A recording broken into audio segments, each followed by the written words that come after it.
बढ़ते हैं आगे और पहले कॉलर जो हैं उन्हें अपने चर्चा में शामिल करते हैं। राजू कचेरा हमारे साथ हैं प्रतापगढ़ उत्तर प्रदेश से।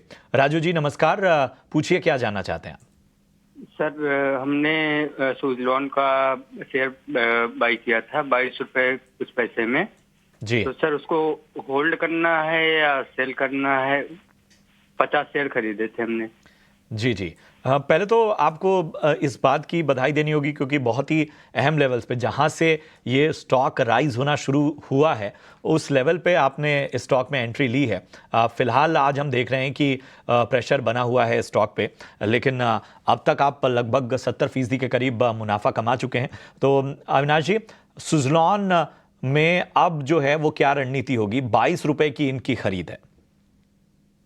नहीं, मेरे ख्याल से देखिए इन्होंने बहुत अच्छे लेवल पे एंट्री की है, लेकिन इनकी क्वांटिटी बहुत छोटी है। तो मैं समझता हूँ कि इनको थोड़ा-सा अगर ये कम से कम और 1 साल भर का नज़रिया देते हैं, तो इनका रिस्क रिवॉर्ड काफ़ी अच्छा होगा क्योंकि काफ़ी बड़े ऑर्डर्स कंपनी को मिले हैं। अभी विंड एनर्जी को देखें तो काफ़ी अच्छे अनाउंसमेंट्स गवर्नमेंट ने भी किए हैं। तो जो टर्नअराउंड शुरू हो चुका है सुज़लॉन का, वो आगे भी मोमेंटम आपको देखने को मिलेगा। तो मेरे ख्याल से नज़रिया कम से कम 12-15 महीने रख के यहाँ पे होल्ड करिए। क्वांटिटी बहुत छोटी है, उसलिए मैं मुनाफ़े की सजेशन नहीं दूँगा। बट मेरे ख्याल से अगर ये 60-65 रुपए जाता है, तो इसमें डेफिनिटली 50% प्रॉफिट्स आपको बुक करना चाहिए।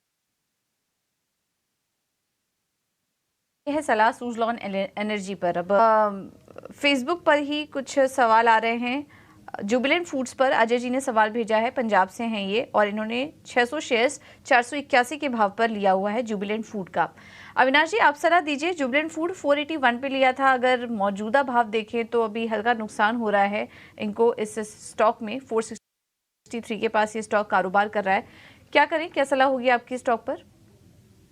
पूजा, मुझे लग रहा है कि यहाँ पे एक नज़रिया थोड़ा-सा लंबा रखना है क्योंकि सारे जो क्यूएसआर कंपनीज़ है, वहाँ पे हमने देखा है कि डिमांड थोड़ा-सा कम हो चुका है, मार्जिन प्रेशर हो चुका है और इसका यही नतीजा हो चुका है कि ये सारी कंपनीज़ को एक ज़माने में जो बहुत प्रीमियम वैल्यूएशन मिलती थी, वो अभी डिसेलेरेट हो रही है। बट इसका मानना ये नहीं कि लॉन्गर टर्म में ये बिज़नेस चलेगा नहीं। इंडिया में जो कंज़म्पशन का थीम है, वो अभी भी काफ़ी अट्रैक्टिव है। तो नज़रिया अगर आपका साल, 1.5 साल है, तो ही ये निवेशक को यहाँ पे इन्वेस्टेड रहना चाहिए। क्योंकि शॉर्ट टर्म में मुझे नहीं लगता कोई बड़ी अपसाइड आएगी क्योंकि अगला 1-2 क्वार्टर्स कंपनी के लिए काफ़ी चैलेंजिंग हो सकता है। मार्जिन प्रेशर भी देखने को मिल सकता है। तो यहाँ पे लंबी अवधि की ही अगर इनकी टाइम फ्रेम है, तो ही यहाँ पे ये निवेशित रह सकते हैं।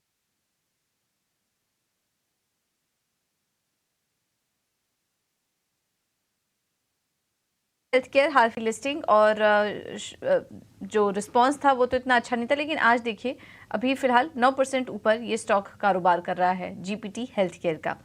एक बार आशीष जी से समझ लेते हैं। आशीष जी बताइए, जीपीटी हेल्थ केयर अभी 9% ये स्टॉक आ चुका है।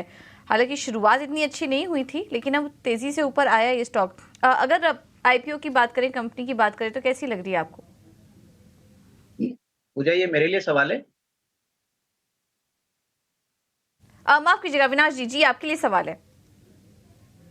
तो देखिए, मुझे लग रहा है कि जीपीटी हेल्थ केयर एक ऐसा बिज़नेस है जो हम समझते हैं कि एक सनराइज़ इंडस्ट्री में काम कर रहा है। और जैसे मैनेजमेंट ने कहा कि देखिए टायर 2, टायर 3 मार्केट्स में अभी भी स्पेशलाइज़्ड हॉस्पिटल्स की काफ़ी कमी है। टर्शियरी हॉस्पिटल होने का एक फ़ायदा है कि इनका जो कस्टमर बेस है, वो करीबन 4 या 5 किलोमीटर्स के डिस्टेंस पे ही इनको मिल जाते हैं।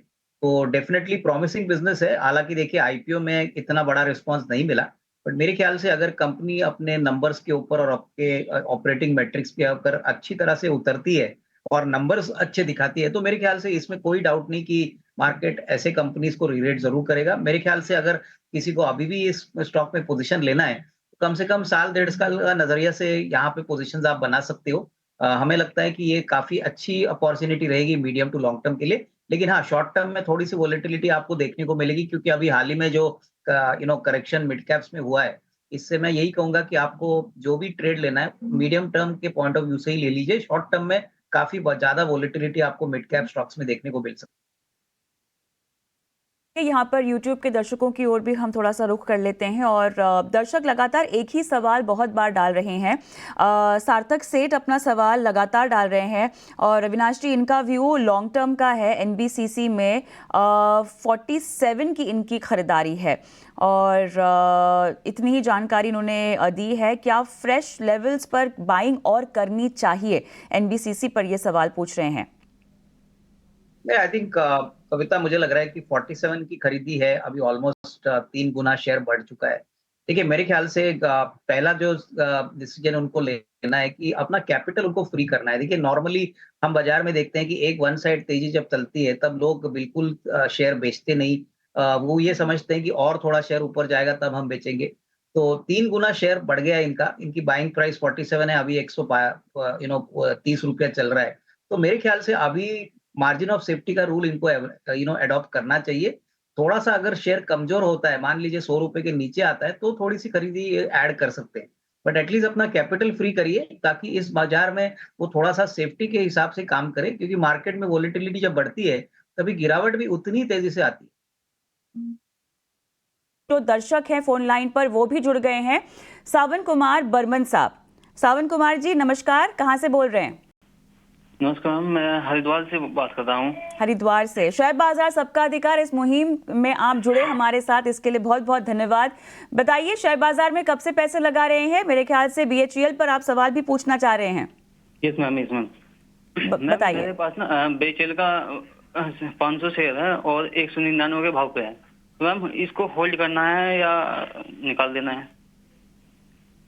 ऑलराइट, चलिए तो BHEL पर आपने ये सवाल पूछा है और अविनाश मैं आपके पास आऊंगी, बताइए इनका मार्गदर्शन करें।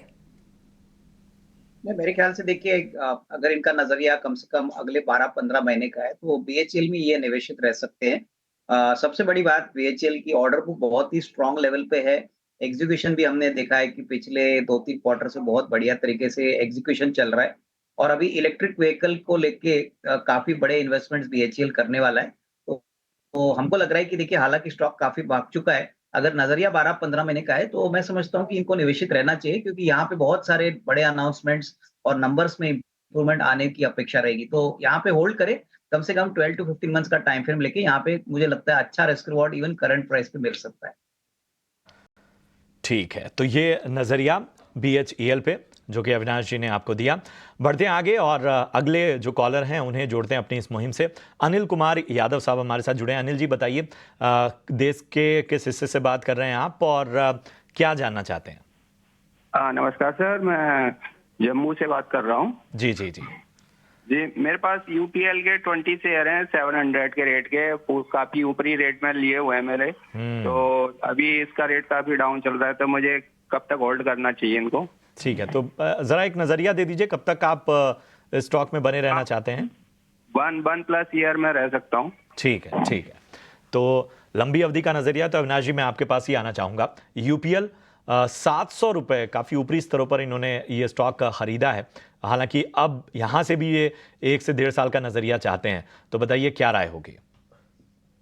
मेरे ख्याल से देखिए यूनाइटेड फॉस्फोरस या UPL की बात करें या सारे एग्रोकेमिकल कंपनीज की बात करें, तो सारी कंपनीज के नंबर्स इस बार नरम आ चुके हैं, क्योंकि पूरी एग्रोकेमिकल इंडस्ट्री में प्रॉब्लम था, एक्सेस इन्वेंट्री सिस्टम में हो चुका था। लेकिन पिछले 2-3 महीनों से हमने मार्केट से सुना है कि इन्वेंट्री जो एक्सेस मार्केट में हो चुकी थी वो एब्जॉर्ब हो चुकी है और आने वाला साल, दैट इज नया सीजन जब शुरू होगा, तभी मेरे ख्याल से बाउंस बैक आने की काफी स्ट्रॉन्ग पॉसिबिलिटी है। देखिए यूनाइटेड फॉस्फोरस ग्लोबली काफी वेल एस्टेब्लिश्ड प्लेयर है, इंडिया में तो काफी बड़ा काम है इनका। तो मुझे लग रहा है कि करंट प्राइस में सब कुछ जो नेगेटिव है वो ऑलरेडी फैक्टर्ड इन हो चुका है, तो यहाँ से मुझे नहीं लगता है कोई बड़ी गिरावट और आएगी। तो नजरिया अगर आपका 1-1.5 साल का है तो यहाँ पे निवेशित रहिए। हो सके तो थोड़ा सा एवरेज भी कर सकते हैं, लेकिन नजरिया थोड़ा सा लंबा रखिए, क्योंकि जब बाउंस आएगा तब वो बाउंस भी इक्वली शार्प होगा। बट कंपनी फंडामेंटली स्ट्रांग है, इसमें कोई डाउट नहीं। थोड़ा सा टाइम आपको यहाँ पे स्पेंड करना जरूरी है। बिल्कुल, निफ्टी 50 में कुछ बदलाव भी हुए हैं, इस वजह से UPL बाहर हो गया था, तो शॉर्ट टर्म करेक्शन आना लाजमी था और वैसा दिख भी रहा है। लेकिन अविनाश जी का कहना है कि यहाँ से अब और ज़्यादा टूटने की उम्मीद नहीं है।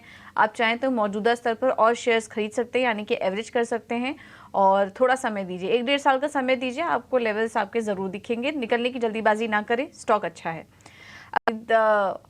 बेच सकते हैं स्टॉक मार्केट में अगर उनको हिस्सा लेना हो भारतीय शेयर बाजार में? नहीं, मेरे ख्याल से देखिए पूजा इन्वेस्टमेंट नॉर्म्स इंडिया के जो एनआरआई के लिए हैं, मेरे ख्याल से एज पर आरबीआई एक लिमिट दी जाती है। इनका अगर कोई चार्टर्ड अकाउंटेंट है या एडवाइजर है तो ये मेरे ख्याल से एनआरओ या एनआरई अकाउंट से इंडिया में निवेश जरूर कर सकते हैं। काफी ऐसे इंडियंस है जो एनआरआईज है जो अब्रॉड से इंडिया में इन्वेस्ट करते हैं। तो ये डेफिनेटली आई मीन वो रूट अप्लाई करके डेफिनेटली इसमें निवेश कर सकते हैं। मेरे ख्याल से ये अगर आरबीआई की वेबसाइट पे जाए या इनके चार्टर्ड अकाउंटेंट से ये सलाह करे तो मुझे लगता है कि एनआरओ एनआरई का अकाउंट इनको खोलना पड़ेगा और उसके बाद डेफिनेटली इंडिया का जो सिक्योरिटी मार्केट है वो एनआरआई के लिए भी एक्सेस प्रोवाइड करता है। तो ये जानकारी मेरे ख्याल से उनको आरबीआई की वेबसाइट पे जरूर मिलेगी। सर जुड़े हैं अगले दर्शक फोन लाइन पर। विनय जी नमस्कार, सवाल पूछिए अपना। मैंने आईओबी का 200 शेयर लिया है 74 के रेट से, तो उसको लॉन्ग टर्म में ठीक है, तो रख नुकसान सकते हो हैं। रहा है आपको। अविनाश जी सलाह दीजिए, आईओबी लॉन्ग टर्म के लिए कैसा रहेगा? 74 पे लिया है, नुकसान हो रहा है और आज भी स्टॉक 3% नीचे है।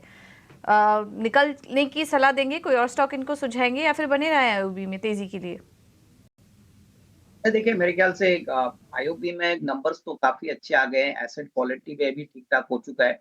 लेकिन अभी हाल ही में पब्लिक सेक्टर बैंक्स में काफी बिकवाली देखने को मिली क्योंकि यहाँ पे जो प्राइस ट्रेंड है वो शॉर्ट टर्म में बहुत सिग्निफिकेंटली बढ़ चुका था। तो नजरिया थोड़ा सा लंबा रखेंगे तो मुझे लगता है कि इनको 95, 98 का भी लेवल मिल सकता है, बट टाइम फ्रेम कम से कम 12 से 15 महीने रखिए।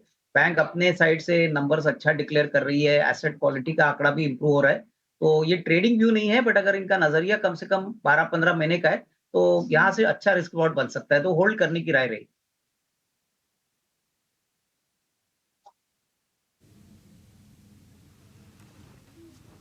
ठीक है, तो ये है सलाह आईओबी पर। कॉलर को जोड़ते हैं। सुनील अरोड़ा साहब हमारे साथ इस वक्त जुड़े हुए हैं। सुनील जी नमस्कार, बताइए कहां से बात कर रहे हैं आप और उसके बाद अपना सवाल पूछिए। लखनऊ से बात कर रहा हूँ सर। मेरे पास ये इसके पड़े हैं टैक्स इंफ्रा के 2000 शेयर पड़े हैं।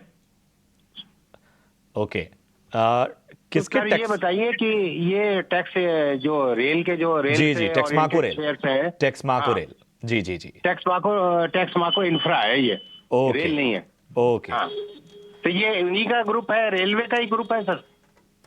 टेक्समाको, आपने पहले ये बताइए किस लेवल पे आपने खरीदा है? 128 के करीब का है। Okay okay okay. तो फिलहाल आपके भाव से ये इस वक्त नीचे है ये स्टॉक टेक्स इंफ्रा की, अगर हम बात करें। जी, नजरिया आपका क्या है सुनील जी? लंबा नजरिया है, कम से कम 1 साल। 1 साल का, ठीक है। अविनाश जी, टेक्समाको इंफ्रा जरा बताइए, सुनील जी को बेहतर तरीके से गाइड कीजिए। थोड़ा सा हम माफी चाहेंगे, टेक्समाको रेल से कंफ्यूजन हुई थी। क्या नजरिया आपका बन रहा है? नहीं देखिए प्रशांत, टेक्समैको रेल और टेक्समैको इंफ्रा जो है वो पहले एक ही कंपनी हुआ करती थी। इसमें प्रमोटर सेम है, लेकिन टेक्समैको जो इंफ्रा है इनके पास काफी बड़ा रियल एस्टेट का टुकड़ा है और ये रियल एस्टेट के मैनेजमेंट में काम करते हैं। मेरे ख्याल से देखिए इन्वेस्टर ने ये शेयर 125-27 में अगर लिया है तो मैं इनको यही कहूंगा कि अगले साल 1.5 साल का ही नजरिया रखिए, क्योंकि रियल एस्टेट डेवलपमेंट एक बार होगा तो उसके बाद अपसाइड काफी सिग्निफिकेंट आने की उम्मीद रखिए। यहाँ पे अभी तक तो कोई बड़ा प्रोजेक्ट कंपनी ने अनाउंस नहीं किया है, बट लैंड बैंक इनके पास काफी अच्छी है और जैसे जैसे ये आगे मोनेटाइज करेंगे इसका फायदा कंपनी को मिलेगा। तो मेरे ख्याल से इसीलिए शायद इस शेयर में इतना ज्यादा वॉल्यूम नहीं है, इतनी ज्यादा एक्टिविटी नहीं है, लेकिन ऑब्वियसली कहीं ना कहीं नई प्रोजेक्ट्स कंपनी विचार कर रही है कमीशन करने के लिए। तो जैसे इनकी कमीशनिंग होगी, रेवेन्यू बुक्स पे आएगा, उसके बाद ही आपको एक अच्छा रुझान और पॉजिटिविटी स्टॉक में देखने को मिलेगी। तो लंबी अवधि के लिए मैं समझता हूँ 1 साल नहीं, कम से कम 1.5 साल का नजरिया लेके यहाँ पे होल्ड करिए। अच्छा पैसा बनेगा, लेकिन यहाँ पे लॉन्ग टर्म निवेशक की तरह इनको इन्वेस्टेड रहना पड़ेगा। ओके, तो लॉन्ग टर्म निवेशक हैं आप, बने रहिए। शॉर्ट टर्म में तो नहीं, बट फंडामेंटली अच्छी कंपनी लग रही है, तो अगर आप समय दें तो आपको मुनाफा इसमें दिखेगा जरूर।